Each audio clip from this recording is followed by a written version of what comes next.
जय जिनेन्द्र। वंदितु सर्वसिद्धे धुविममलमणोवमं गदिं पते वोच्छामि समयपाहुड मिणमो सुध केवली भणिदम। पंच परमेष्ठी भगवान की जय हो। समय सारजी ग्रंथादिराज का कल की कक्षा से हमने बंधाधिकार प्रारंभ किया। उदाहरण के माध्यम से आचार्य भगवान उस बंध तत्व को हमें समझा रहे हैं। कल की कक्षा में जो हमने जो दो गाथाएं पढ़ी, उन दो गाथाओं के आगे उसी बात को आचार्य भगवान कह रहे हैं। उन दो गाथाओं का संक्षिप्तीकरण हम यहाँ पर समझें। जिस प्रकार कोई पुरुष, कोई मनुष्य अपने शरीर पर तेल आदि से युक्त चिकनाई वाला पदार्थ लगा करके यदि वह धूल वाले, बहुत धूल वाले स्थान पर जाता है और वहाँ जाकर के अपने हाथ पैरों को हिलाता है, व्यायाम करता है, शस्त्र आदि के द्वारा हाथ पैर हिलाने से जो अनेक प्रकार के वृक्ष हैं, उन वृक्षों का वहाँ पर घात होता है। यहाँ तक की चर्चा हो गई थी। उसके आगे हम समझते हैं। देखिए गाथा क्रमांक 254। उविघादं कुर्वन्तस्य तस्य नानाविहेहि करणेहि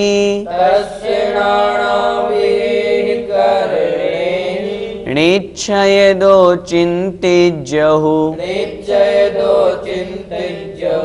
किं पच्चयगो दुरय बंधो।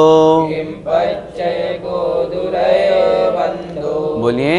उविघादं कुर्वन्तस्य तस्य नानाविहेहि करणेहि निच्छयदो चिन्तिज्यहु किं पच्चयगो दुरय बंधो। उविघादं कुर्वन्तस्य तस्य नानाविहेहि करणेहि निच्छयदो चिन्तिज्यहु किं पच्चयगो दुरय बंधो। बंध की प्रक्रिया आचार्य भगवान यहाँ बता रहे हैं। किस कारण से बंध होता है, जो हमने कल चर्चा छोड़ी थी, उसके आगे से हमें ग्रहण करना है। वह जीव, वह मनुष्य वहाँ पर पहुँच करके अनेक प्रकार के साधनों से सचित्त अचित्त जो अनेक प्रकार के पेड़ आदि हैं, उनका उससे उपघात होता है। आगे कह रहे हैं उवघादम कुर्वन्तस्य। उवघादम अर्थात उपघात, कुर्वन्तस्य अर्थात करते हुए। जो वृक्ष आदि हैं, जो शस्त्र आदि के द्वारा उन वृक्ष आदि का वह उपघात कर रहा है, तो कह रहे हैं उपघात करते हुए। तस्य मतलब उसके, उस मनुष्य के, नाना विहेहि करणे ही, किसके द्वारा? नाना मतलब अनेक, विहेहि मतलब प्रकार के, अनेक प्रकार के करण, करण का मतलब साधन, निमित्त, अनेक प्रकार के साधनों के द्वारा वह जो मनुष्य वहाँ पर अपने शरीर पर चिकनाई से युक्त पदार्थ, तेल आदि लगा करके जो बहुत धूल वाले स्थान में पहुँच चुका है, वहाँ पर पहुँच करके अपने अनेक प्रकार के साधनों के द्वारा जो वह उपघात करता है, उस उपघात करते हुए मनुष्य के निच्छयदो चिन्तिज्यहु। निच्छयदो अर्थात निश्चय से, चिन्तिज्यहु चिंतन करो, निश्चय से विचार करो। क्या? किम पच्चयगो दुरय बंधो। किम अर्थात क्या है, पच्चयगो अर्थात प्रत्यय, प्रत्यय से तात्पर्य कारण, निमित्त। क्या निमित्त है, क्या कारण है, किसका? रय बंधो अर्थात धूलि का बंध। जो उसके शरीर पर धूल मिट्टी आकर के चिपक रही है, उसका वास्तविक कारण क्या है, यह निश्चय से विचार करो। ऐसा आचार्य भगवान यहाँ पर हमको प्रश्नोत्तर के माध्यम से समझा रहे हैं। प्रश्न उठा रहे हैं, उत्तर दे रहे हैं। ये बहुत अच्छी शैली का प्रयोग आचार्य कुंद महाराज यहाँ पर कर रहे हैं। बहुत स्पष्ट और सरल भाषा में कह रहे हैं क्या कारण है जिस कारण से उस मनुष्य के शरीर पर धूल आकर के चिपक गई। नाना विहेहि करणे ही, अनेक प्रकार के साधनों के द्वारा, अनेक प्रकार के साधनों के द्वारा उपघात करते हुए उस मनुष्य के निश्चय से चिंतन करो। क्या चिंतन करो, क्या विचार करो? किम पच्चैगो दुरय बंधो, उस मनुष्य के धूलि का बंध अर्थात जो धूल मिट्टी उसके आकर के चिपकी है उसका वास्तविक किम पच्चैगो कारण क्या है, क्या निमित्त है, उसके ऊपर हम विचार करेंगे तो हमें समझ में आएगा कि इस कारण से इसकी धूल आकर के चिपकी है। ठीक उसी प्रकार आत्मा के साथ में लगाना है कि आत्मा के साथ में कर्मों का बंध किस कारण से हुआ। गाथा का भावार्थ देखें। नाना प्रकार के करणों के द्वारा, करण से यहाँ तात्पर्य साधन निमित्त, उनके द्वारा उपघात करते हुए उसके धूलि का बंध किस कारण से होता है, यह निश्चय से विचार करो। इस गाथा का पद्यानुवाद देखें। नाना प्रकार इस तांडव नृत्य द्वारा लो देह में चिपकती रज अपारा, क्यों वस्तुतः चिपकती रज ओ वहाँ है, क्या जानते तुम कि कारण क्या रहा है। यहाँ पर आचार्य भगवान ने प्रश्न उठा करके और शंका करी है। शंका से तात्पर्य हमें समझा रहे हैं, अगली ही गाथा में उसका समाधान कर रहे हैं कि क्या कारण रहा है जिस कारण से उसकी वह धूल आकर के चिपकी है। देखें अगली गाथा।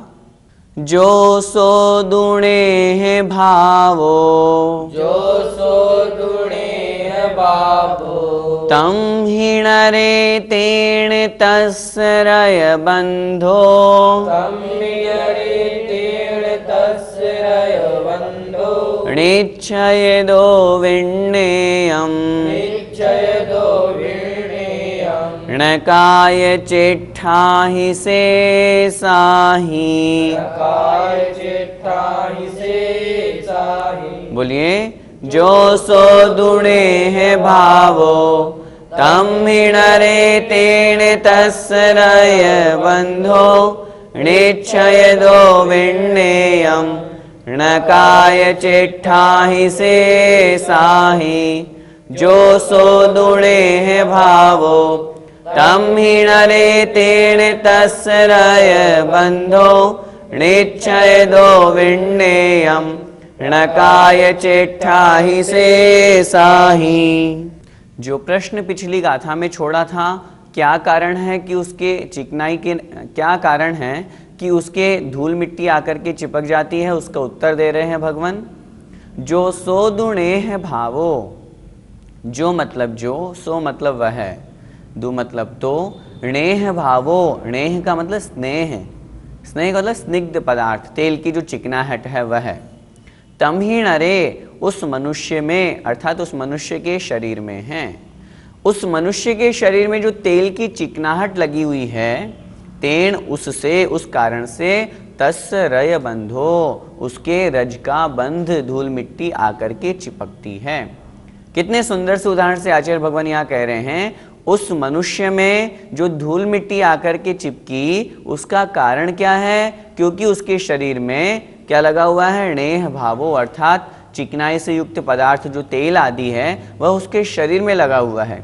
उस कारण से तस्रय बंधो, उस मनुष्य के शरीर में धूलि का बंध होता है, अर्थात धूल मिट्टी आकर के चिपकती है। निश्चय दो, निश्चय से, निश्चय नहीं की अपेक्षा से, विण्णेयम, ऐसा ही जानना चाहिए, यही तो वास्तविकता है। न काय चेष्टाई शेषाही, न मतलब नहीं, काय चेष्टाई शरीर की अन्य चेष्टाओं से, शेषाई मतलब अन्य, शेष शरीर की अन्य क्रियाओं से वहां पर धूल मिट्टी आकर के नहीं चिपक रही। अन्य चेष्टाओं से तात्पर्य वह जो हाथ पैर हिला रहा है, जो किसी भी प्रकार का वह व्यायाम कर रहा है, उस हाथ में शस्त्र आदि लेकर के जो चेतन अचेतन जो पेड़ आदि हैं उनका वह उपघात कर रहा है, इन सब क्रियाओं से उसके धूल मिट्टी आकर के नहीं चिपक रही। धूल मिट्टी आकर के चिपकने का कारण है वह जो अपने शरीर पर तेल आदि लगाया हुआ है, चिकनाई से युक्त पदार्थ लगाया हुआ है, वास्तव में वही उस जीव के लिए धूल मिट्टी चिपकने का कारण है। ठीक उसी प्रकार हम सिद्धांत को समझते हैं, उसी प्रकार आत्मा में कर्म क्यों चिपकते हैं, रागादि विभाव परिणामों के कारण से। वह जीव किसी भी प्रकार की कोई भी क्रिया कर रहा हो, लेकिन यदि राग द्वेष आदि हैं तभी उस जीव के साथ में कर्मों का बंध होता है। यही आचार्य इस गाथा में कह रहे हैं। एक बार फिर से गाथा का अर्थ देखें। सरल है, जो सोदुणेह भावो, अर्थात जो वह शरीर है, वह मनुष्य है, उसमें जो णेह भावो अर्थात तेल की चिकनाहट है, तम्हि नरे उस मनुष्य में, उस मनुष्य के शरीर में, तेण उसी कारण से, तस्य रय बंधो उस शरीर में, उस मनुष्य के रज का बंध होता है, धूल मिट्टी आकर के चिपकती है। ऐसा निच्छेदो विण्ययम, निश्चय से जानना चाहिए। न काय चेष्टाई, अर्थात शरीर की अन्य चेष्टा जो वह जीव कर रहा है, हाथ पैर आदि हिला रहा है, व्यायाम कर रहा है, उन चेष्टाओं से कर्म आकर के नहीं चिपकते अथवा धूल मिट्टी आकर के नहीं चिपकती। गाथा का भावार्थ देखें। उस मनुष्य के शरीर पर वह जो तेल की चिकनाहट है, उसके कारण उस मनुष्य के धूली अर्थात बंध होता है, रज मिट्टी आकर के चिपकती है। काय की चेष्टाओं से नहीं होता, यह निश्चय से जानना चाहिए। भैया जी, चिकनाई से क्या नुकसान है? वास्तव में वही तो बंध का कारण है। आपने कहा नुकसान क्या है चिकनाई से? यदि चिकनाई नहीं होगी तो वह मनुष्य अपने शरीर पर यदि तेल आदि नहीं लगाया हुआ है, फिर वह कितने भी अस्त्र शस्त्रों से व्यायाम करे, कुछ भी क्रियाएं करे, उसके कर्मों का उसकी धूल मिट्टी आकर के नहीं चिपकेगी। उसी प्रकार चिकनाई यदि उसके पास है तो वही तो उसके लिए बंध का कारण बनती है। यही सबसे बड़ा नुकसान है। यहाँ चिकनाई से क्या तात्पर्य है? जब हम सिद्धांत की बात करेंगे, ये तो हो गई उदाहरण की बात। जब हम सिद्धांत की बात करेंगे तो चिकनाई से तात्पर्य राग द्वेष आदि जो कषाएं हैं, जो जीव के विभाव भाव हैं, वे यहाँ पर चिकनाई से युक्त पदार्थ की अपेक्षा से समझना चाहिए और उसी कारण से कर्मों का बंध होता है। आचार्य भगवंत ने जहाँ पर 5वें अध्याय में पुद्गल के बंध की चर्चा करी, वहाँ भी तो लिखा स्निग्ध रुक्षत्वात् बंध है। स्निग्धता होने से स्निग्ध रुक्षत्वात्, स्निग्ध और रुक्ष का बंध हो जाता है।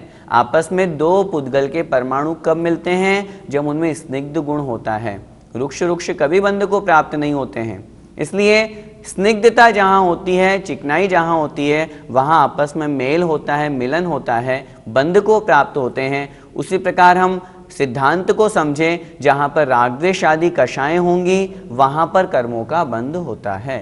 भैया जी, तो क्या क्रियाओं से बंध नहीं होता? सबसे पहले हम बंध को समझें। बंध 4 प्रकार का होता है: प्रकृति, प्रदेश, स्थिति और अनुभाग। इन 4 प्रकार के बंध में से अपन प्रतिदिन पढ़ते हैं जोगा पयड़ी पदेसा ठिदि अणुभागा कषायदो होंती। योगा अर्थात योग के निमित्त से प्रकृति प्रदेश बंध होता है और स्थिति और अनुभाग बंध कषाय से होता है। वास्तव में जो जीव क्रिया कर रहा है, उस क्रिया की अपेक्षा से बंध नहीं होता। उस क्रिया में जो कषाय भाव जुड़ा हुआ है, जो राग द्वेष जुड़ा हुआ है, उसके निमित्त से उन कर्मों में स्थिति और अनुभाग बंध पड़ता है। मात्र योग से जो प्रकृति प्रदेश बंद हो रहा है, उससे आत्मा का कुछ बिगाड़ नहीं हो रहा है। क्यों नहीं हो रहा बिगाड़? वैसे तो जब भी बंद होगा, नियम से चारों ही बंद होंगे, लेकिन आचार्य भगवंत ने जहाँ पर चारों प्रकार के बंध का वर्णन किया, वहाँ स्थिति अनुभाग बंध महत्वपूर्ण होता है, जो कि कषाय के निमित्त से होता है। जितनी कषाय होगी उस अनुसार स्थिति बंध अनुभाग बंध होगा। यदि कम कषाय है, कम राग द्वेष है, तो कम स्थिति वाला कर्म का बंध होगा, कम अनुभाग वाला कर्म का बंध होगा। यदि तीव्र कषाय है तो उस अनुसार तीव्र स्थिति और तीव्र अनुभाग वाला कर्म का बंध होगा। जब 10वें गुण स्थान तक बंध की चर्चा करी, वहाँ योग भी है और वहाँ कषाय भी है। इस कारण से वहाँ संसार का बंध कहा। जब कषाय का मोह का अभाव हो जाता है, मात्र योग है, तब प्रकृति प्रदेश बंध मात्र होता है। बंध तो स्थिति अनुभाग वाला भी होता है, लेकिन वह जो स्थिति है वो किस अपेक्षा से कही आचार्यों ने? इरियापत आश्रम में 13वें गुण स्थान तक, 11वें गुण स्थान से 13वें गुण स्थान तक जो कर्मों का आश्रव हो रहा है, जो बंध हो रहा है, वो एक समयवर्ती है। जिस समय बंधा उसी समय उसने फल दिया और अगले समय में निर्जरित हो गया। क्यों? क्योंकि वहां पर जीव के पास न राग है, न द्वेष है, न कषाय है। इस कारण से उनका स्थिति और अनुभाग नहीं बन पाया। कहने का तात्पर्य ये है, क्रियाएं यदि कोई कर रहे हैं, लेकिन क्रियाओं के साथ में यदि राग द्वेष जुड़ा हुआ है, तो वह स्थिति और अनुभाग बंध की अपेक्षा से तीव्रता से संसार का कारण बनता है। जैसे माना कि कोई मुनि महाराज हैं, विहार कर रहे हैं, क्रिया में प्रवृत्त हैं, लेकिन एरिया समिति से चल रहे हैं, तो वह उनका विहार भी कर्मों की निर्जरा का कारण बनता है। वहां पर वे विहार तो कर रहे हैं, क्रिया कर रहे हैं, आहार ले रहे हैं, शोधन कर रहे हैं, जीव आ रहे हैं कि नहीं आ रहे, वहां पर जीव मरण को प्राप्त हो रहे हैं, लेकिन क्यों वहां पर उनके कर्मों का बंध नहीं होता या हिंसादि का पाप क्यों नहीं लगता? क्योंकि वहां पर उनका तात्पर्य अहिंसा महाव्रत का पालन करना है। वे क्रिया करते हुए भी राग से रहित हैं। एक डॉक्टर है, वो ऑपरेशन करता है, ऑपरेशन करते करते यदि पेशेंट की मृत्यु भी हो जाती है तो क्या उससे हिंसा का दोष लगता है? क्या उससे जेल होती है? नहीं होती। क्यों? क्योंकि उस क्रिया करने के बावजूद भी उसका उस पेशेंट के प्रति कोई राग द्वेष नहीं है। कहने का तात्पर्य यह है, क्रियाओं में बंध तो है, लेकिन कषाय कितनी है उस अनुसार बंध होगा। यदि कषाय कम है तो कम बंध होगा, यदि कषाय नहीं है तो वहां पर बंध नहीं होगा। इस गाथा का पद्यानुवाद देखें। वो तेल लेप वश ही रजिया लगी है, भाई अकाट्य ध्रुव सत्य यही सही है, व्यायाम कारण नहीं उस कार्य में है, ऐसा जिनेश कहते निज कार्य में है। जो 4 गाथाओं के माध्यम से यहाँ दृष्टांत समझाया गया, अगली 5वीं गाथा में आचार्य भगवान उसी दृष्टांत को दृष्टांत के रूप में सिद्ध कर रहे हैं। ठीक उसी प्रकार जैसे उस मनुष्य में धूल मिट्टी का चिपकना, तेल आदि चिकनाहट से युक्त पदार्थ कारण वहाँ पर होता है, उसी प्रकार आत्मा में क्या कारण होते हैं, आत्मा में किन कारण से कर्मों का बंध होता है, वो अगली गाथा में बता रहे हैं। देखें। एवं मिच्छा दिट्ठी वट्टन्तो बहुविहासु चेट्ठासु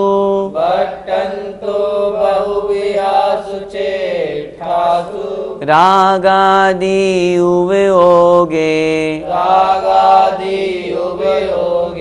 कुवन्तो लिप्पदिरयेण।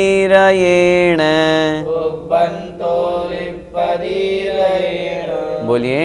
एवं मिच्छा दिट्ठी वट्टन्तो बहुविहासु चेट्ठासु रागादि उवयोगे कुवन्तो लिप्पदिरयेण।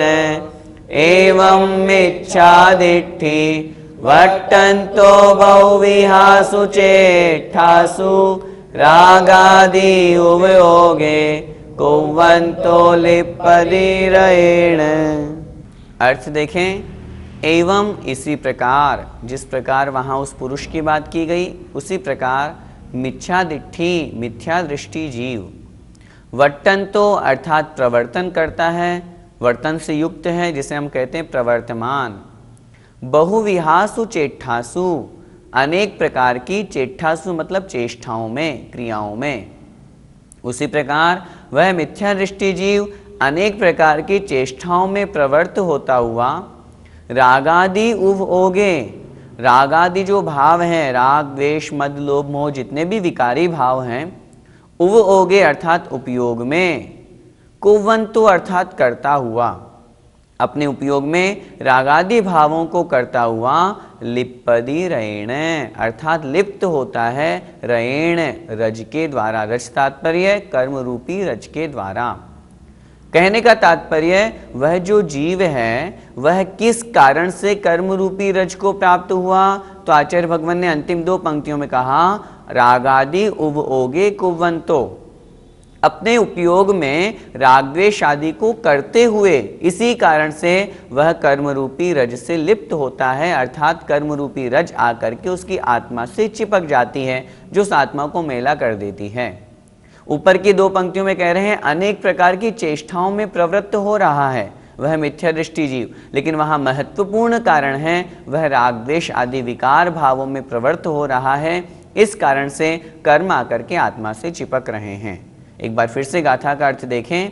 एवं इसी प्रकार मिथ्या दिट्ठी अर्थात मिथ्या दृष्टि जीव वर्तन्तो प्रवर्तमान होता हुआ, प्रवृत्त होता हुआ, बहुविहासु चेष्टासु अनेक प्रकार की, नाना प्रकार की चेष्टाओं में प्रवृत्त होता हुआ, उभोगे जब अपने उपयोग में, रागादि कुवंतो राग द्वेष आदि जो भाव है वह भाव करता है, तो उन भावों को करता हुआ रयेण लिप्पदी अर्थात कर्म रूपी रज से, कर्म रूपी रज से लिप्पदी अर्थात लिप्त होता है, कर्म रूपी रज आकर के उसकी आत्मा से चिपकती है।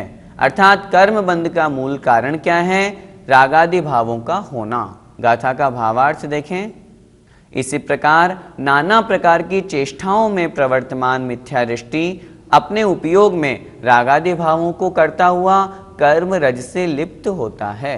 भैया जी, यह बंध किनके होता है? वैसे तो आचार्य भगवान ने इस गाथा में मिथ्या दिट्ठी शब्द का प्रयोग किया है, मिथ्या दृष्टि के कर्मों का बंध होता है, लेकिन यहाँ हमें जो सम्यक दर्शन का वर्णन चल रहा है उस अपेक्षा से दोनों अर्थ ग्रहण करना है। जो अपने आत्म भाव में, ज्ञायक भाव में लीन नहीं है, आचार्य भगवंत ने उसको भी सम्यक दृष्टि नहीं माना है। अध्यात्म का वर्णन है, हम प्रारंभ से पढ़ते आ रहे हैं, वीतराग सम्यक दृष्टि की यहाँ पर चर्चा है। उस वीतराग सम्यक दर्शन से जो रहित हैं उनको भी आचार्यों ने अज्ञानी और मिथ्या दृष्टि शब्द का प्रयोग किया है। तो एक अपेक्षा से हमें वह भी ग्रहण करना है जो शुभ और अशुभ दोनों प्रकार के कर्मों का बंध करता है। मिथ्या दृष्टि जीव की बात करेंगे तो वह तो अशुभ कर्मों का ही बंध करता है। जब वह जीव अनेक प्रकार के चेष्टाओं से युक्त होकर के रागादि विशेष रूप से उसकी कषाएं जितनी होंगी उस अनुसार उसके कर्मों का बंध होगा।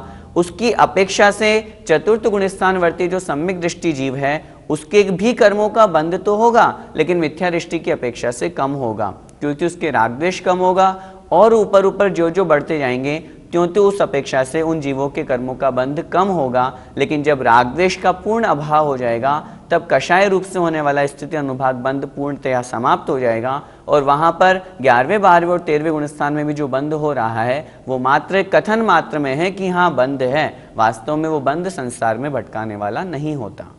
भैया जी, सम्यक दृष्टि और मिथ्या दृष्टि के बंध में क्या अंतर है? मिथ्या दृष्टि का बंध संसार का कारण होता है, अधिक कषाय से युक्त होता है, इस कारण से वह संसार में ही भटकता रहता है और वह बंध संसार का कारण बनता है।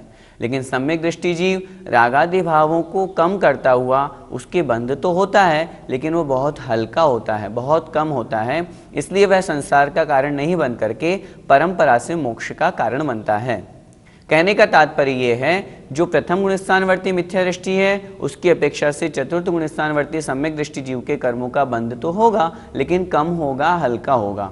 और ज्यों ज्यों आगे बढ़ेंगे, जब पूर्णतया राग आदि कषायों का अभाव हो जाएगा तब उस जीव के कर्मों का बंध होगा, लेकिन वहाँ पर जो प्रकृति प्रदेश मात्र है, स्थिति अनुभाग नहीं है, इस प्रकार का बंध वहाँ पर 11वें 12वें और 13वें गुणस्थान में होता है, जो राग द्वेष और कषायों से रहित होता है। कहने का सीधा सा तात्पर्य, जो हमने आज की 2 गाथाएं पढ़ी और पिछली कक्षा में जो कहने का सीधा सा तात्पर्य, आज जो हमने 3 गाथाएं पढ़ी और पहले जो 2 गाथाएं पढ़ी, इन 5 गाथाओं में कर्म बंध का आचार्य भगवान प्रक्रिया बता रहे हैं। कर्म बंध का मूल कारण है शरीर में चिकनाई से युक्त पदार्थ होने से धूल आकर के चिपकती है। उसी प्रकार कार्मण वर्गणाएं कर्म रूप में कब परिणत होती है? जब रागद्वेष आदि विकार भाव उत्पन्न होते हैं। देखो, ब्रह्मांड में कालाणु और पुद्गल के परमाणु दोनों विद्यमान हैं, लेकिन कालाणु क्यों नहीं चिपकते? पुद्गल के परमाणु कार्बन वर्गणा रूप में जो है वो ही क्यों चिपकते हैं? क्योंकि उनमें चिकनाई से युक्त पदार्थ का वो आश्रय लेकर के चिपकते हैं, अर्थात जीव के राग द्वेषादि विकारी के जो कषाय भाव हैं उनके आश्रय से वे पुद्गल के परमाणु आकर के आत्मा से चिपकते हैं और उसे ही बंध कहा जाता है। इस गाथा का पद्यानुवाद पढ़ते हैं।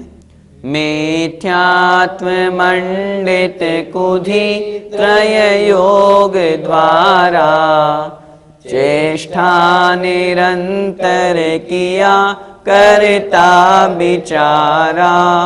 ज्यों राग रंग रंगता उपयोग को है, पाता स्वयं नियम से विधि योग का है। कहने का तात्पर्य यही है, वह जो जीव है अर्थात वह जो संसारी प्राणी है वह मन वचन काया को रागादि से युक्त करता है और इसी कारण से कर्मों का बंध करता है। जय जिनेन्द्र। इस कार्यक्रम के पुण्यार्जक हैं मानक चंद, कमला देवी, राकेश कुमार नीतू, ऋषभ सौम्या एवं आयुषी मुशरफ, B123 सेठी कॉलोनी जयपुर, प्रेमचंद विजय लक्ष्मी अजमेरा जयपुर, अशोक राजलक्ष्मी पांड्या जयपुर, सुनील रेणु कासलीवाल नई दिल्ली।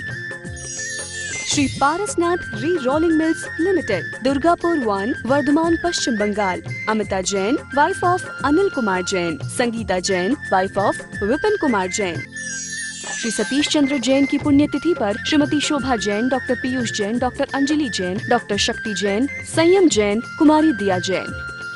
श्री दिगंबर जैन महिला शास्त्र सभा, सूर्यनगर, गाजियाबाद।